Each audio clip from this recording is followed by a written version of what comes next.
Good morning and welcome to the new segment of Dr. Lamba's Awakening Call, where Dr. Lamba explains Sikhism. Sikhism has certain peculiar aspects. Possibly it's the only religion in the world that has a clear-cut role for its army, and this exotic Khalsa army is called Nihangs. Nihangs have been in news recently in India, where some of them killed some people during that foremost movement. But the reality is that Nihangs are one of the most disciplined armies ever formed. In their typical headgear, sporting arms and the blue dress, they have been an integral part of the Khalsa from the very beginning, and they are viewed with curiosity. Now, etymologically, the word Nihang comes from the Persian word for a mythical sea creature, which ultimately was designated, though very erratically, as alligator. The term owes its origin to the Mughal historian who compared the ferocity of the Akalis with that of alligators. So they started calling them Nihangs or Mughals. It was not the Sikhs themselves who gave them the name, but it was the Mughals who, looking at their ferocity, their courage, their fighting capabilities, called them Nihangs. And the meaning of Akalis in Sikhism, however, as an immortal Akal. Sikhs themselves call Nihangs the Akal Fauj, the army of the Almighty. Now, as I said, the term Nihang can be traced to the Persian word Nihang. Nihang, that's an alligator, but it also means sword. And at the same time, it has some connection with the Sanskrit word Nishanka, which is fearless, carefree. The word could also be modified form of Nihang. It was used in Sikh scriptures to mean nirlep. Nirlep is unsmeared, sinless, and not attached to anything, unattached.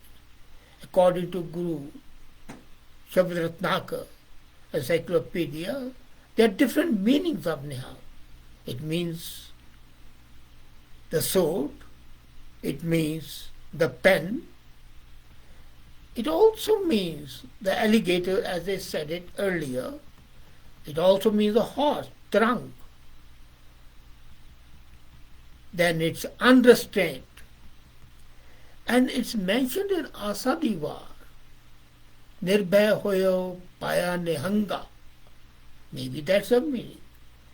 Then in Chandi Diva, Guru Gobind Singh writes, Pehla dalya milta bhed pya nihanga. So references there both in the Guru Granth and in Guru Gobind Singh's writing. Now, as I said, they are also known as Akalis in the beginning. Now, of course, they are different. And this word Akali is derived from Sanskrit word Akal Purish, the timeless one, the term for the God. Now, these self-disciplined, highly disciplined and privileged section of Khalsa, they gained the prominence when they convened at a Kal Takht General Assembly of Khalsa. And their maximum authority was during the time of Maharaja Ranjit Singh. So much so that their leader, Phula Singh, then the custodian of Akal Takht, was the voice of the religion, and at one time he even censored and physically punished the king himself. Their martial arts are superb, and they are exhibited every year at the time of Hola Mahalla, which I discussed last time. They present a picture of their skills and their traditions. And because of this great historical socio-religious military significance, the Hola Mahalla festival can be be said to be contributing to the greater awareness of Sikh heritage. Now, this warrior order was traditional and was in fact an integral part of the armed forces of Sikh Empire, but they retained their separate identity. They were, as a matter of fact, a part of the irregular guerrilla forces.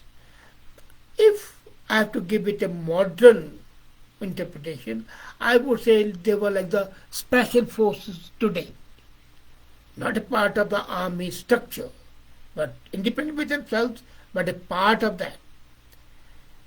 The story of its origin is very interesting.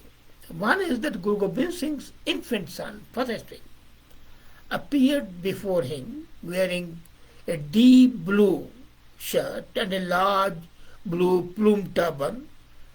And then Guru looked at him and he said, well, this should be the dress of the Akalis, the soldiers of God.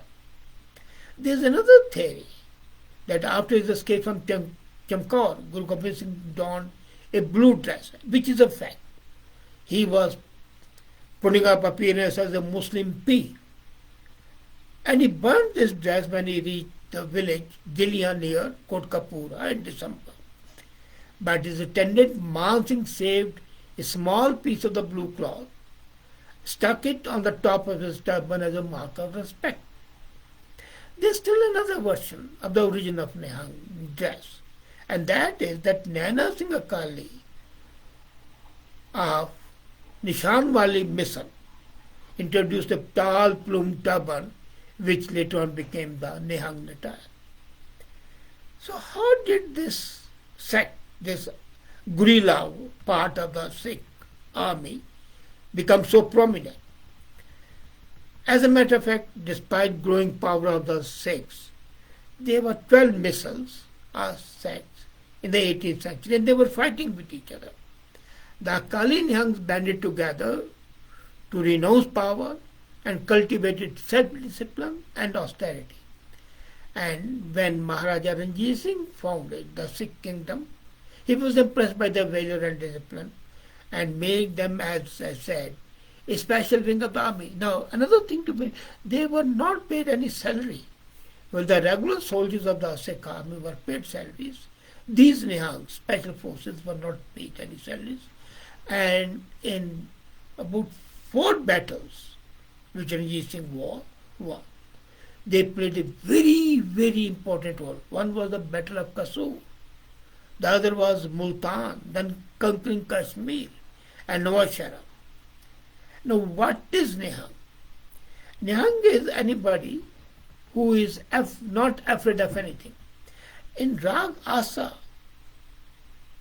Guru Arjan Dev writes on page 332 of Guru Granth, Nirbhay Boing Bihang Nihanga.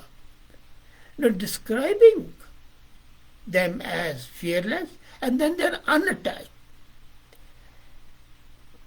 The blue cloth with a turban, that's a foot high. Can you believe a turban? A foot high and it's in a spiral. They are the daredevils and renowned for their martial skills. They are the vanguard of the Sikh nation, and their vocation in life is to be a warrior, protect the Gurdwaras, and to be in the forefront of the battle. As a matter of fact, once I was talking to the army commander, it was the 65 war, and I was talking to General Cadet. And I told General Cadet, why don't we use these Nihangs as a part of Indian army against Pakistan? They are ferocious, they are fearless, they have no detachment, they don't want any salary. But the Indian bureaucracy objected to that, saying that then these would be deemed as mercies, which they are not. As a matter of fact, many things think that the 3 Sahibzada princes of Guru Gobind Singh were performing better skills, and the youngest was not, so he made this dress which I referred earlier. Now, as a matter of fact, Guru Gobind Singh said that the Nihangs will be generous. They are supposed to be generous. They are not supposed to be mean-minded. And they are to follow the strict adherence to Dharma. And Dharma here does not mean religion, it means ethical values. One thing which is a part of their culture is that when the sword comes out of sheath, it cannot go back without drawing blood. And it gives sparks like the fireworks. Very interestingly, this is also mentioned in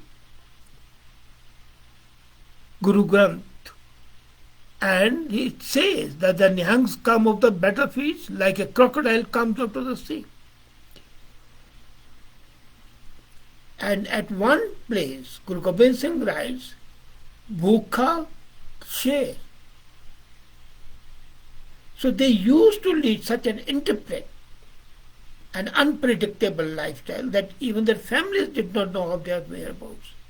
Absolutely, as I said, detached, independent, and working for them.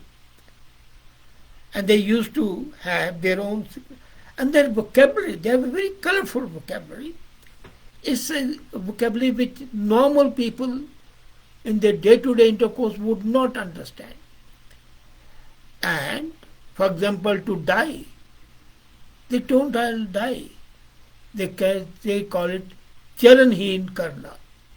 Sickness, bimari is dharmraj of the seva. Punishment of a guilty is kukarmi, nu saza milna. That's the punishment. Chickpeas, which they call them badam, almonds. Salt is called sarabras. A little, a small bit, anything. They don't call it a little, they call it savaya, 1.25 more. When there is nothing for them to eat, they say, well, we are intoxicated. Grass, harapala, they call it. And calamities for them, any calamity is a swarg, it's a heaven. Worn out, when they are tired, hazar mikhe. And then, for example, coarse grain, they call it gulmukhi prasad. Rupees chiller. Chiller is bark of a tree.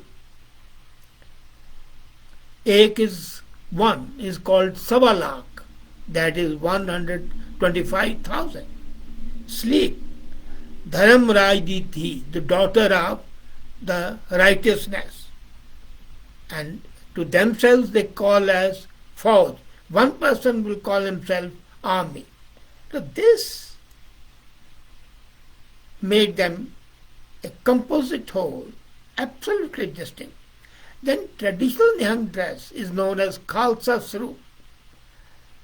As a matter of fact, the compromises full attire of super electric blue, which was selected by Guru Gobind Singh himself after his war with Wazir Khan, the Mughal governor of Sirhind. Then on their wrist they wear iron bracelet, and then on their turban they wear chakram, the quoits of steel, and together with the traditional sword which every Sikh wears, kirpan. When a fully armed Nihang wears two swords rather than one, curved talwar and a khanda on the top of his left hip, a buckler made from the buffalo hide, and on his back, and a large chakram round his neck, and an iron chain in times of war. Arms worn on the young person could generally be reserved until the warrior lost the weapon he held. So this martial looking, ferocious looking, fully armed, fully protected. Now one thing they say is that Nihangs consume intoxicants. Yes, they consume cannabis, which they don't call cannabis, they call it shahidi deg. Shahidi is martyrs, deg is food. This is food of the martyrs. It helps them, they say, in meditation, and they call it sukha prasad. Sukha is peaceful, sacred. And this is taken in a liquid form, basically, especially during the festivals of Hola Mala. It's never spoken. Now, there is one thing there. Cannabis is eaten or taken as a drink, but not smoked, because smoking is forbidden in Sikhism. If you remember, 2001 only, the leader of one sect of Nihangs called Buddha Dal and 20 other chiefs of the Nihangs refused to accept the ban on the consumption of intoxicants. They say, no, it's a part of it. Now, they, as I said, they are warriors, so they have their special sports. They call them as Guru Ki Fauj. So they still carry their military ambitions. And the major sports are fighting, sword play, horse riding. And when you look at their riding, one person riding 3 horses, and they're heavily mounted swords, daggers, spears, and now they also wear rifles, shotguns, and pistols. As a matter of fact, in Guru Gobind Singh's writing War Bhagavati, it's mentioned that these people shall be at the vanguard.